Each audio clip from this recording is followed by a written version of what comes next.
नमस्कार मित्रों। कल मैंने आप लोगों को मौलिक अधिकार में जो पहला मौलिक अधिकार समानता का मौलिक अधिकार है, अनुच्छेद 14 से अनुच्छेद 18 तक, वो आप लोगों को बताया था।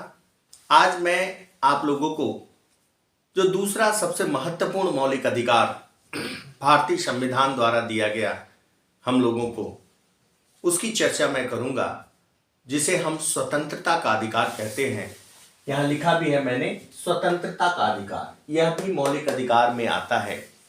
अनुच्छेद 19 से 22 तक भारतीय संविधान में इस स्वतंत्रता के अधिकार की विवेचना की गई है। अब हम लोग इसको क्रम वाइज देखेंगे कि अनुच्छेद 19 में क्या है, अनुच्छेद 20 में क्या है, अनुच्छेद 21 में क्या है और अनुच्छेद 22। पहले शुरू करते हैं अनुच्छेद 19।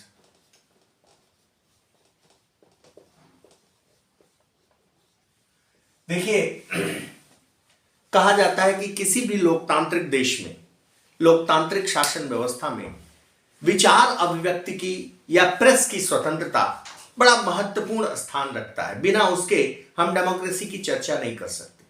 और कहा भी जाता है कि स्वतंत्रता व्यक्ति का वह सबसे महत्वपूर्ण मौलिक अधिकार है। बिना उसके हम व्यक्ति अपने व्यक्तित्व का विकास नहीं कर सकता। तो ये जो आर्टिकल 19 है, अनुच्छेद 19, यह हम लोगों को विचार अभिव्यक्ति की स्वतंत्रता देता है। यानी हमको चिंतन करने, विचार करने और उसको अभिव्यक्त करने की पूरी स्वतंत्रता होनी चाहिए। ऐसा अनुच्छेद 19 कहता है कि राज्य हमारे विचार अभिव्यक्ति की स्वतंत्रता पर रोक नहीं लगा सकता। संविधान की प्रस्तावना में भी इस चीज की चर्चा की गई थी। जब प्रस्तावना में कहा गया विचार, अभिव्यक्ति, धर्म, उपासना इत्यादि की स्वतंत्रता की बात की गई थी, तो संविधान निर्माताओं ने अनुच्छेद 19 में इसकी चर्चा की कि यहां विचार अभिव्यक्ति की स्वतंत्रता दी गई है। अब इस अनुच्छेद 19 में, अनुच्छेद 19 1 क ख ग घ अंग और च, ये 6 तरह की स्वतंत्रताओं की चर्चा की गई है अनुच्छेद 19(1) में, जिसमें पहला होता है विचार अभिव्यक्ति की स्वतंत्रता। विचार अभिव्यक्ति, विचार अभिव्यक्ति की स्वतंत्रता, यानी 19(1) का कहता है कि हर व्यक्ति को अपने विचार को अभिव्यक्त करने की स्वतंत्रता होनी चाहिए। दूसरा इसी में जो आता है ख, शांतिपूर्ण सम्मेलन।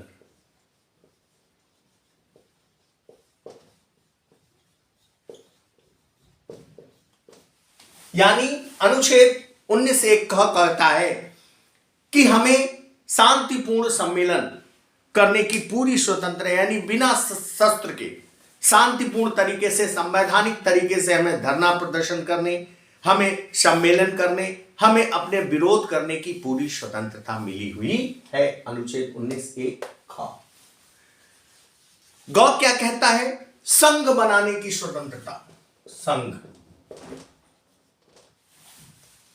यानी हम कोई भी संघ बना सकते हैं, किसी भी संगठन में जा सकते हैं। इसकी स्वतंत्रता अनुच्छेद 19(1) ग देता है कि व्यक्ति को संघ बनाने, समागम करने की पूरी स्वतंत्रता होनी चाहिए।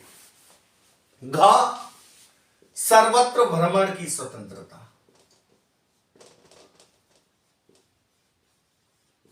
यानी भारतीय संविधान का अनुच्छेद 19(1) घ कहता है कि हमको पूरे भारत के क्षेत्र में कहीं भी भ्रमण करने की स्वतंत्रता है। लेकिन अगर आपके भ्रमण करने से कहीं शांति भंग हो रहा है या देश को कोई खतरा है, तो राज्य इस पर रोक लगा सकती है। अगर आपके संघ बनाने से राष्ट्र की एकता और अखंडता में खतरा उत्पन्न हो रहा है, तो राज्य रोक लगा सकती है। अगर आपके सम्मेलन करने से ऐसा हो रहा है, तो राज्य रोक लगा सकती है। आपके विचार अभिव्यक्ति की स्वतंत्रता से देश की अखंडता, एकता, व्यक्ति की मान मर्यादा, इज्जत, प्रतिष्ठा, इन सब के ऊपर अगर आघात पहुंच रहा है, तो राज्य युक्त तरीके से इस पर नियंत्रण कर सकती है। लेकिन ध्यान दीजिएगा कि अगर राज्य आपके इन स्वतंत्रताओं पर नियंत्रण कर रही है, तो कहीं ना कहीं उसे एक युक्त आधार देना पड़ेगा। बिना इस आधार के आपकी इस स्वतंत्रता से कोई आपको वंचित नहीं कर सकता। इसी में अगली स्वतंत्रता है निवास।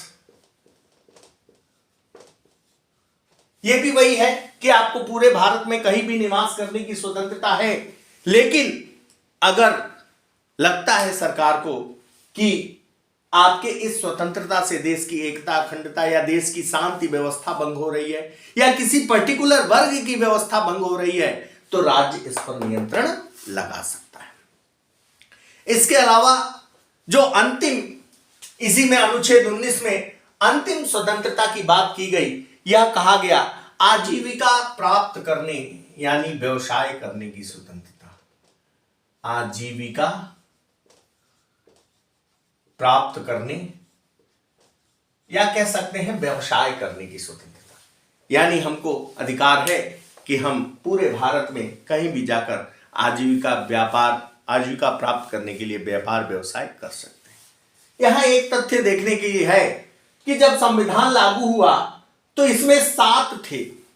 एक था संपत्ति अर्जन और उसे व्यय करने की स्वतंत्रता, लेकिन 44वें संवैधानिक संशोधन में जो संपत्ति के मौलिक अधिकार को विधिक अधिकार में बदला गया, वहीं इस अधिकार को भी हटा दिया गया कि यह संपत्ति अर्जन करने और उसे वितरित करने या उसे किसी को देने की स्वतंत्रता इस 19(1) में नहीं रहेगा, यानी कि यह मौलिक अधिकार में नहीं रहेगा। अर्थात अनुच्छेद 19 में यह 6 स्वतंत्रताएं रह गई हैं 19(1) का। कहीं इसको नोट कर लीजिएगा मित्रों, बाद में नहीं तो उसको वीडियो को पॉज करके इसको नोट कीजिएगा। अनुच्छेद 19(1) का विचार अभिव्यक्ति की स्वतंत्रता, अनुच्छेद 19(1) का शांतिपूर्ण सम्मेलन की स्वतंत्रता, अनुच्छेद 19 ग संघ बनाने की स्वतंत्रता, अनुच्छेद 19 घ सर्वत्र भारत में भ्रमण की स्वतंत्रता, ड निवास की स्वतंत्रता और च आजीविका प्राप्त करने की स्वतंत्रता, यानी अनुच्छेद 19 के अंतर्गत यह तमाम स्वतंत्रताएं भारतीय संविधान द्वारा दी गई हैं। अब एक चीज और यहां मैं आपको बता दूं, इसको नोट कर लीजिएगा, कभी कभी कंपटीशन में पूछता है। जैसे एक चीज मैं भूल गया था प्रस्तावना पढ़ाते समय, अभी कुछ दिन पहले एक प्रश्न पूछ दिया था सिविल सर्विसेज के एग्जाम में कि भारतीय संविधान की प्रस्तावना में भारत शब्द का प्रयोग कै बार किया गया। तो ये छोटी छोटी चीजें प्रश्न उठाते हैं। तो अगर आप पूरी संविधान की प्रस्तावना को देखें तो 2 बार भारत का प्रयोग किया गया, एक हम भारत के लोग और दूसरा भारत को एक संप्रभुता संपन्न लोकतांत्रिक पंथ निरपेक्ष समाजवादी लोकतांत्रिक गणराज्य। तो 2 जगह यह प्रयोग किया गया है। वैसे ही कभी कभी पूछ देता है, तो एक यहां इंपॉर्टेंट तथ्य है कि अनुच्छेद 19(1) क के अंतर्गत यानी विचार अभिव्यक्ति की स्वतंत्रता के अंतर्गत 2004 में झंडा फहराने की स्वतंत्रता सर्वोच्च न्यायालय ने अपने निर्णय में दिया कि सभी व्यक्तियों को झंडा फहराने की यानी अपने आवास पे, अपने घर पे झंडा फहराने की पूरी स्वतंत्रता है, लेकिन इसके साथ इस बात का भी ध्यान रखना चाहिए कि उस झंडे का सम्मान होना चाहिए, उसका कहीं अपमान ना हो पाए। यह था अनुच्छेद 19। मित्रों, इसको नोट करते चलिएगा चूंकि बहुत महत्वपूर्ण है। मौलिक अधिकार से बहुत सारे प्रश्न कंपटीशन में पूछे जाते हैं। अब दूसरा आता है अनुच्छेद 20।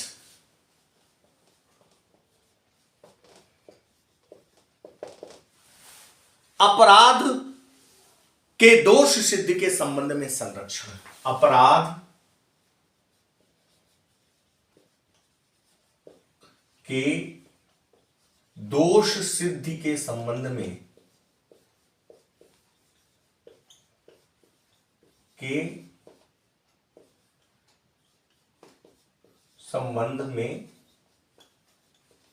संरक्षण। ये दूसरा अनुच्छेद 20 स्वतंत्रता के अधिकार में दूसरा, पहला आपने 19 देखा, दूसरा 20 कि अपराध दोष सिद्धि के संबंध में संरक्षण। यह मौलिक अधिकार अनुच्छेद 20 था। इसमें भी अनुच्छेद 20 में भी कई प्रावधान थे। अनुच्छेद 20(1) क्या कहता है, ध्यान से सुनिएगा कि तब तक किसी व्यक्ति को, अनुच्छेद 20(1) तब तक किसी व्यक्ति को दोषी नहीं ठहराया जा सकता जब तक उसने उस समय में प्रावधानित नियमों और कानूनों का उल्लंघन न किया। यानी उस समय जब उल्लंघन कर रहा है, उस समय के किसी कानून का वो उल्लंघन न किया हो, उस समय ही उसे दोषी ठहराया जा सकता है। अगर उस समय किसी प्रचलित कानून का उल्लंघन उस समय किया तो निश्चित रूप से उसे दोषी या दंडित किया जा सकता है, उसके ऊपर दोष सिद्ध किया जा सकता है। लेकिन अगर उसने उस समय के किसी कानून का उल्लंघन नहीं किया तो उसे दोषी नहीं ठहराया जा सकता। दूसरा 20 का दूसरा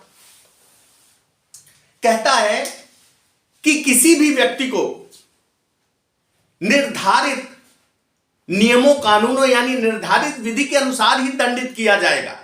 और एक बार एक व्यक्ति को किसी एक अपराध के लिए एक बार ही दंडित किया जाएगा। ऐसा नहीं है कि उसने एक बार अपराध किया उसको 2 बार दंड मिले। एक फिल्म आई थी, मुझे उसका नाम याद नहीं आ रहा मित्रों, क्योंकि फिल्में तो बहुत देखते हैं आप लोग भी, हम लोग भी, और अच्छा रिफ्रेशमेंट होता है। एक फिल्म आई थी अमिताभ बच्चन की, मुझे लगता है आखिरी रास्ता उसका नाम था, याद नहीं आ रहा है, हो सकता है यही हो।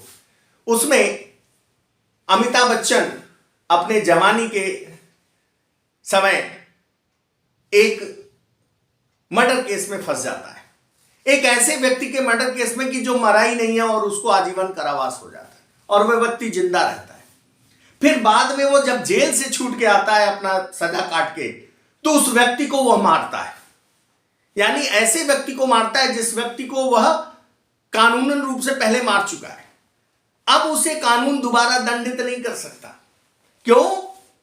क्योंकि उसने उसी की हत्या के लिए एक बार सजा भोग लिया है। तो अनुच्छेद 20(2) कहता है कि कानून के अनुसार ही दंड दिया जाएगा। और दूसरी चीज, एक व्यक्ति को एक अपराध के लिए एक बार से अधिक दंडित नहीं किया जा सकता। तीसरा, इसी में अनुच्छेद 20(3), चूंकि बहुत लंबा है, लिखने में समय लगेगा इसलिए मैं बता रहा हूं, आप इसको सुन के लिख लीजिएगा। 20(3) क्या कहता है कि अपने खिलाफ, व्यक्ति को अपने ही खिलाफ साक्ष्य के लिए बाध्य नहीं किया जा सकता, यानी अपने ही खिलाफ गवाही के लिए बाध्य नहीं किया जा सकता। बहुत सारे तमाम केसेस देखे होंगे आपने कि पुलिस पकड़ के ले जाती है, उसको टॉर्चर करती है और वो पिटाई के डर से, टॉर्चर के डर से वह स्वीकार कर लेता है और बाद में कोर्ट में आके पलट जाता है। यानी पुलिस के डर से, टॉर्चर से दी गई गवाही कोर्ट में मान्य नहीं होती। यानी कि यह संविधान का अनुच्छेद 20(3) कहता है कि किसी भी व्यक्ति को अपने खिलाफ गवाही के लिए, साक्ष्य के लिए बाध्य नहीं किया जा सकता। मित्रों, यह अनुच्छेद 20(1), 20(2) और 20(3), ये तीनों जो अनुच्छेद है, ये तीनों अनुच्छेद कहीं ना कहीं अपराध दोष सिद्धि के संबंध में व्यक्तियों को संरक्षण देते हैं कि किसी व्यक्ति को अपने खिलाफ गवाही के लिए बाध्य नहीं किया जा सकता, किसी व्यक्ति को एक बार से अधिक दंडित नहीं किया जा सकता, और किसी व्यक्ति को बिना कानून के, उस समय जिस समय उसने कानून का उल्लंघन किया, उस समय अगर कानून प्रभावी है तो ही उसे दंडित किया जाएगा। अब ऐसा नहीं कि कानून बना 20 साल बाद और मैंने उस कानून का उल्लंघन इस समय कर दिया तो 20 साल बाद मुझे दंडित किया जाए। नहीं, उस समय के कानून का अगर उल्लंघन किया है तो ही उसे दंडित किया जाएगा। यह था अनुच्छेद 20। बहुत आसान है ये मौलिक अधिकार, इंपॉर्टेंट है, आसान है लेकिन इंपॉर्टेंट है। अगला मौलिक अधिकार अनुच्छेद 21। ये बड़ा महत्वपूर्ण मौलिक अधिकार था। अनुच्छेद 21, जीवन एवं दैहिक स्वतंत्रता का अधिकार, एवं दैहिक स्वतंत्रता का अधिकार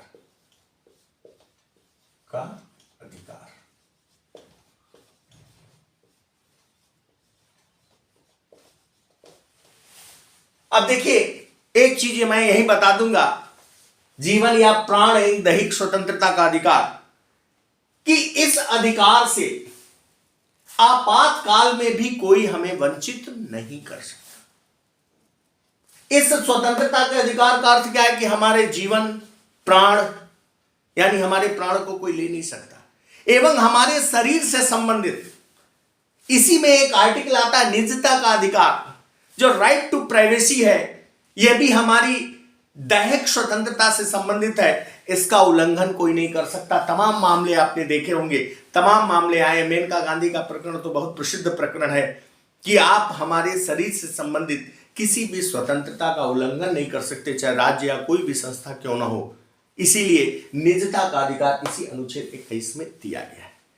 कभी डिटेल में इसके बारे में, केसेस के बारे में पढ़ा जाएगा। यहां चूंकि मौलिक अधिकार पढ़ा रहे हैं शॉर्ट में, तो इसलिए इसको जानिए। इसी में अनुच्छेद 21 में ही 2002 में अटल बिहारी वाजपेयी की सरकार में एक संशोधन हुआ, 86वां संविधान संशोधन। इस 86वें संविधान संशोधन में एक मौलिक अधिकार इसमें जोड़ा गया कि निःशुल्क एवं अनिवार्य शिक्षा का अधिकार। निःशुल्क एवं अनिवार्य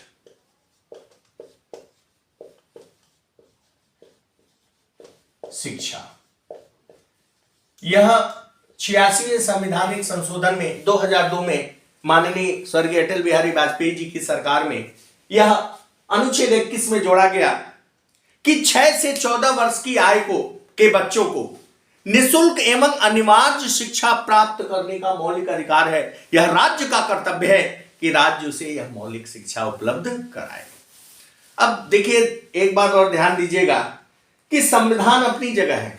डॉक्टर भीमराव अंबेडकर ने क्या कहा था कि संविधान की पूजा मत कीजिए, उसको पढ़िए, संविधान को पढ़िए। संविधान को उसने प्रस्तावना में क्या किया, अंगीकृत, अधिनियमित और आत्मार्पित, उसको आत्मार्पित कीजिए।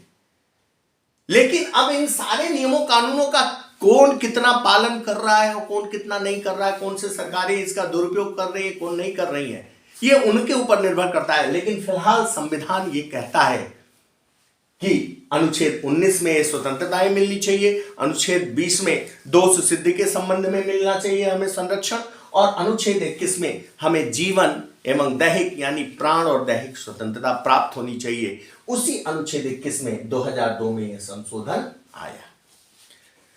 यह था अनुच्छेद 21, जीवन एवं दैहिक स्वतंत्रता का अधिकार। अब हम मित्रों देखेंगे अनुच्छेद 22, स्वतंत्रता के अधिकार का अंतिम अनुच्छेद। अनुच्छेद 22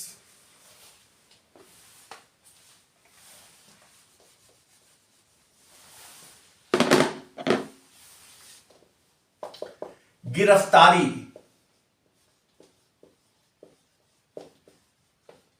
एवं निरोध के संबंध में।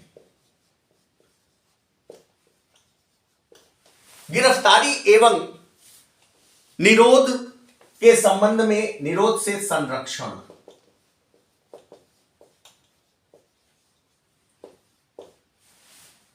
यह अनुच्छेद 22 है जिसमें गिरफ्तारी और निरोध से संरक्षण की बात की गई है। अब अनुच्छेद 22(1) क्या कहता है? भारतीय संविधान का अनुच्छेद 22(1) कहता है कि अगर आपको किसी कानून के उल्लंघन के लिए बंदी बनाया गया तो आपको उसके कारण से अवगत कराना पड़ेगा कि किसके लिए हम आपको बंदी बना रहे हैं। ऐसा नहीं कि बिना कारण के बताए ही हम आपको बंदी बना लेंगे। देखिए, ये अंतिम ही चल रहा है मौलिक अधिकार स्वतंत्रता का, कि ऐसा नहीं है कि आपको कोई भी कभी भी उठा के ले जाए, गिरफ्तार कर ले। अगर आपको गिरफ्तार किया गया तो आपको कारण बताना पड़ेगा कि अनुच्छेद 22(1) के अंतर्गत कि आपको किस लिए गिरफ्तार किया गया। दूसरा अनुच्छेद 22(2), पहला तो कारण जानने का अधिकार है, किसी बंदी को अगर गिरफ्तार किया तो कारण बताएंगे। दूसरा अनुच्छेद 22(2) क्या कहता है कि अगर आपको गिरफ्तार किया गया, कारण बता दिया गया, तो भी आपको यह अधिकार है कि आपको अपने प्रतिरक्षा में अपने स्वयं में बोलने या अपने लिए कानूनी सलाहकार के रूप में वकील को रखने का पूरा अधिकार है, यानी कानूनी सलाह लेने का अधिकार है। ऐसा नहीं है कि आपको कानूनी सलाह नहीं लेने दी जाएगी। पहला तो कारण बताया जाएगा, दूसरे अपनी प्रतिरक्षा में बात करने का, अपनी सफाई देने का मौका चाहे स्वयं दें या अपने लॉयर के माध्यम से दें, आपको पूरा मौका दिया जाएगा। तीसरी और अंतिम चीज इस स्वतंत्रता के मौलिक अधिकार के अंतिम अनुच्छेद 22 की अंतिम चीज कि अगर, ध्यान दीजिएगा, अगर आपको किसी ने गिरफ्तार किया तो गिरफ्तारी के 24 घंटे के भीतर निकटतम न्यायाधीश के समक्ष प्रस्तुत करना होगा। ऐसा नहीं कि आपको गिरफ्तार कर लिया और 10 दिन 5 दिन टॉर्चर कर रहा है ना। अगर आपको गिरफ्तार किया है तो 24 घंटे के भीतर निकटतम न्यायाधीश के समक्ष आपको प्रस्तुत करना होगा। अनुच्छेद 22(3) कहता है कि अगर आपको गिरफ्तार किया गया, गिरफ्तारी के संबंध में संरक्षण है, तो आपको निकटतम न्यायाधीश के समक्ष प्रस्तुत करना होगा। लेकिन इसका एक अपवाद है, इस अनुच्छेद 22 का, निवारक निरोधक अधिनियम।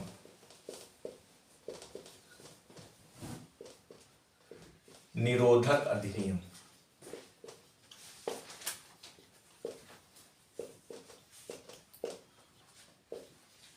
तमाम निवारक निरोधक अधिनियम है, जैसे मीशा, टाडा, पोटा, पोटो हो गया बाद में, मकोका, ऐसे तमाम ऐसे निवारक निरोधक अधिनियम है जिसके अंतर्गत बिना कारण बताए, बिना निकटतम न्यायाधीश के समक्ष प्रस्तुत किए, अगर लगता है कि इन कानूनों के अंतर्गत लगता है कि देश को, आपके देश का एकता अखंडता को आपसे खतरा है किसी भी तरह से, तो सरकार बिना कारण बताए, बिना निकटतम न्यायाधीश के समक्ष प्रस्तुत किए इस निवारक निरोधक अधिनियम के अंतर्गत आपको निरुद्ध करके आपको नजरबंद कर सकती है। यह बहुत महत्वपूर्ण चीज था। आपको याद होगा या आपने पढ़ा होगा 1975 में जब मिसेस इंदिरा गांधी ने इमरजेंसी लगाई, तो इस इमरजेंसी के, देखिए वो मुद्दा अलग था कि इमरजेंसी क्यों लगी, कभी मौका मिलेगा तो मैं आपको बताऊंगा कि मिसेस इंदिरा गांधी जैसी सशक्त शासिका ने क्यों इमरजेंसी लगाई। लेकिन अगर मिसेस इंदिरा गांधी ने इमरजेंसी लगाई तो उस इमरजेंसी के विरुद्ध जयप्रकाश नारायण के नेतृत्व में तमाम नेताओं ने आंदोलन किए, छात्रों का आंदोलन हुआ,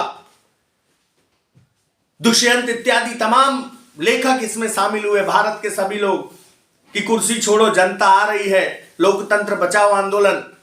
उसमें लालू प्रसाद यादव, मुलायम सिंह यादव, रामविलास पासवान, शरद पवार, नीतीश, तमाम नेता, समाजवादी नेता जेल गए। उसी समय maintenance of internal security act, Misha,